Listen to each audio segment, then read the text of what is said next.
everybody, it's Jo from Swift Thrift, and I am here today with a thrift haul. I write a blog that's got about 4 or 5 posts, and I really don't know if anybody reads it, but that's okay. You know, I'm here anyway. I figured with the influx of thrift hauls and blogging and DIYs and Goodwill notes, I figured that I would jump in on the bandwagon, and that's cool if nobody wants to watch it, but that's cool if people do want to watch it. So what I'm doing today for you is a quick thrift haul, and where I went is my local Goodwill outlet. And if you haven't been to a Goodwill outlet, to put it bluntly, it is not for everybody. It's a little bit time consuming, and you have to dig. And when I say you have to dig, I mean you really do have to dig. Pretty much what a Goodwill outlet is they take clothes from surrounding Goodwill stores that have not sold within a certain amount of time, and it all comes to this central location, and it is literally just thrown into bins. And if you've seen a Goodwill outlet, then you know what I'm talking about. If you haven't, then you might be going, oh, Joanna, whatever. They're not just thrown in bins. No, really, they are. I promise you. I mean, ours is, you can't video in ours, or I would literally take a video and show you guys, but everything is literally thrown in bins. There's men's, women's, and children clothing, and then there's like pajamas and pillows and all that sort of stuff, all thrown into bins. And in order to look through the bins, you have to dig. And if you're one of those people that walks in and kind of looks at everybody digging through stuff, and you're like, not for me, I don't want to touch anything, that is totally cool, but this place is not for you. It just isn't. If you are one that is willing to spend a little bit of time in there, if you have a couple of hours to kill, if you don't mind getting a little, elbows deep in clothes and kind of, shifting through to look for the big score, then by all means, try one out. See if there's one in your area. Go to www.goodwill.org, I believe, and if you type in your zip code, they're really helpful. They tell you all the ones in your area and whether or not it's an outlet center. Ours is a little bit older. It's kind of in a big warehouse area, and one side is Housewares, and one side is clothes, and then there's books all the way around the outside, and then there's like shoes and purses in the back. And we have a lot of resellers in our area, so I tend to stay away from the Housewares because they tend to not care where they throw things, and there's lots of glass everywhere all the time. And I tend to stay away from the shoes and the purses until the massive crowds have left, because literally they will jump on it. As soon as it's uncovered, a new one is wheeled out, and they will literally jump on it, and they will pile things into their cart and then take their cart over to the side and kind of paw through it and see if anything's worth selling. If not, they'll kind of toss it back in. So I tend to kind of hit it after everybody else has, so I don't get all like the Coach and the Gucci and Dolce & Gabbana. Yeah, I tend not to get all the name brand stuff, but I do end up finding, some stuff. So, I think I do pretty good. But, okay, let's start with the Housewares, because I don't have a lot of those. There it is. The first thing that I picked up this last time around was something that might not be exciting to anybody except for me. I grew up with these things, and it's just a little candle that has a little light bulb on the top that, can come out, unscrew. And it's just a plug in the wall. And you've probably seen these little plug-in candles in windows around Christmas time. I grew up with that. And I've been looking for these forever. And I think somebody donated like 50 of them because they were all in this massive ball of wire. And I think there was an extension cord somewhere in there too.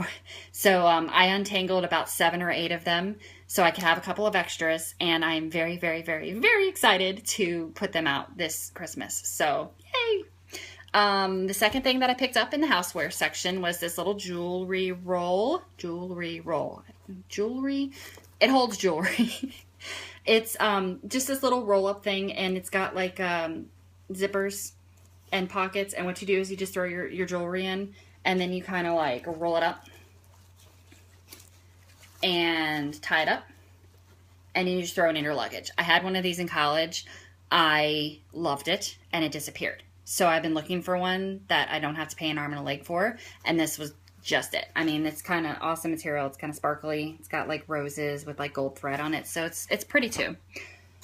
The last thing that I found in the houseware section is a pile of bowls. And I'm actually surprised these weren't yanked up because they are actually, let me find you one. You can see off the light maybe reflected. They are Target Home. So that means that these are Target, which means that they were a little bit, I don't want to say expensive, but, you know, they were sold at Target. And while Target isn't cheap, Target, you know, is pretty awesome. So these are sturdy bowls. They probably sold for, you know, a couple dollars each. And they're in kind of a teardrop shape, and they're about an inch or two, inch and a half. Yeah, an inch and a half deep. And they're melamine. I have a 4-year-old. We use a lot of melamine in my house. Melamine is my best friend. And they're good little bowls, so they will be used, definitely. And again, Housewares were like 59 cents per pound. So I think that with the like 8, you know, candle things and then the jewelry roll, I think that was £1.50, maybe 2 pounds. So 59 cents a pound, and I got 2 pounds worth. So score. The next thing that I went to was the shoes. Like I said, I don't try to go over there when they have a brand new bin out, so I tend to miss a lot of the stuff that isn't falling apart. So I was really, really happy to find these 2 pairs of shoes. Adult shoes are $3 a pair, and kids shoes are $2 a pair. So the one I bought for myself is Mossimo Supply. I think that's Target, I think. Correct me if I'm wrong. But it's just this little slip-on, and it's got some elastic here. It looks like these things have never been worn around. I mean, they're kind of like a dark denim color. The soles are, I mean, there's barely any wear. I mean, I think these have been worn outside maybe once or twice, but I mean, other than that, these are in excellent condition. I don't know where the other one is. My daughter, I think she ran off with it, but $3 for that pair, and looks like they've hardly ever been worn. So consider that a win. This is the second pair. And when I saw these, I didn't know they were name brand. I just grabbed them because my daughter she takes after me in the shoe department. She's got big feet. She grows out of her sandals pretty quickly. And so I've been looking for new pairs of sandals and slip-ons for her because I misjudged when I bought them last season. And yeah, she's outgrowing everything. So yeah. But I was really actually excited when I picked these up because I was like, oh man, this is a good slip-on pair. She just grew out of a pair. That's awesome. Then I noticed that they're actually Crocs. That's backwards, but you know, you get the picture. They're Crocs. They're genuine Crocs. And the top I thought was kind of cute. It's got the little Mickey Mouse holes. Besides being dirty, these are in excellent condition. I mean, look at that sole. It is hardly worn. And you can see the dirt a little bit on it. When I picked these up, they were filthy. And the first thing I thought was magic eraser. And I did. I came home and I dunked a magic eraser in water and attacked it with a towel. And I mean, these look almost brand new. I mean, for $2 for a pair of Crocs, here's the other one. Same thing. The sole, so you can see a little bit of dirt on it. So somebody wore it outside in the mud and got them dirty. And then, like, whoever it was just tossed them.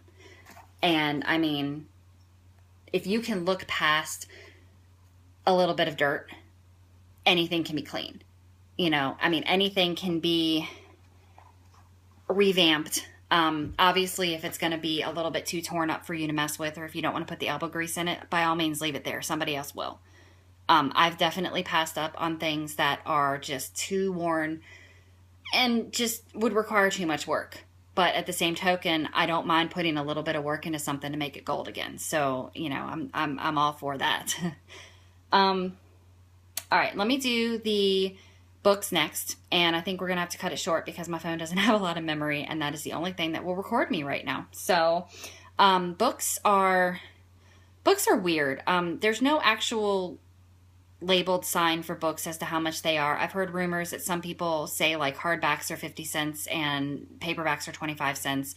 I mean, you know, whatever I bought, I was going to pay for it anyway, regardless. When I went up there, she was kind of making up her own price. Like she was taking, I had, you know, a bunch of paperbacks, and she kind of made up her own price for them, and I was pretty happy with what she came up with. So This is my big score of the day, and it's not even close.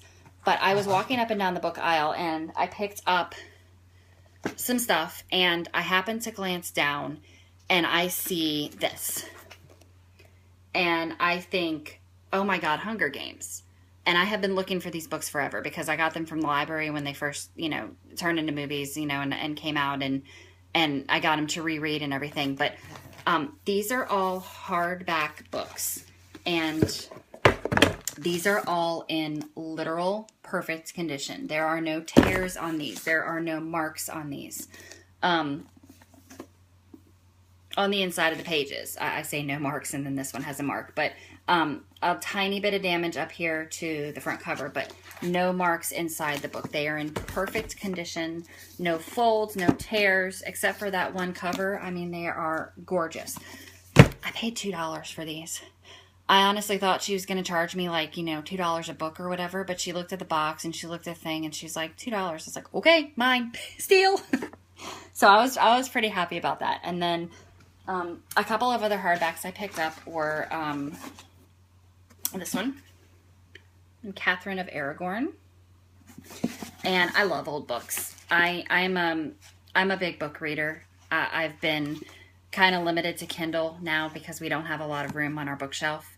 But I love holding a book in my hand, and I love flipping through the pages. And I do keep a lot of the older books around for that purpose. I mean, I have never read this book, but I flipped through the pages, and for 50 cents, it was totally worth it. And then this other one, I own Heidi. This cover is pretty beat up, but I thought it was kind of cool because it looks like the original cover. And like I said, it is a little beat up, but this is Heidi Grows Up. This is the sequel to Heidi. And again, kind of big print. And it's in pretty good condition.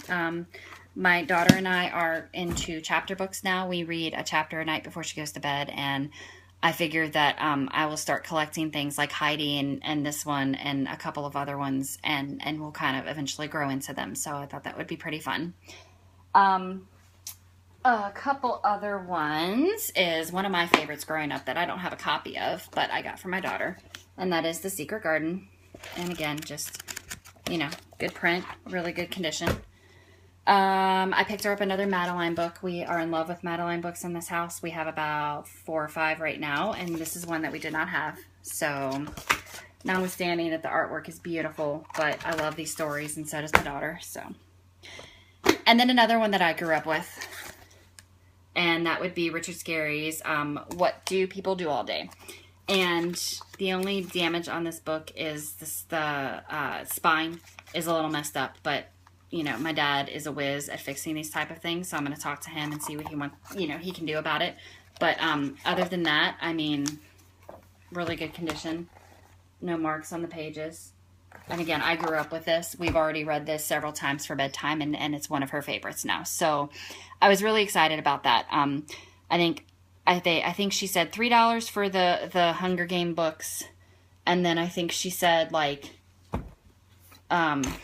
50 cents, and then like she put all these together for like 50 cents. So it was like $1.50 for the rest. So $2, $1.50, $3.50 for books. I can't ask for anything better, and they're all in really good condition, and I can't wait to add them to our collection. So I was very excited about that. Yay! But yeah, so that is the Goodwill outlet haul, everything but clothes. So I guess we can call this part 1. I will be back with part 2 in a little bit. Thanks. Bye.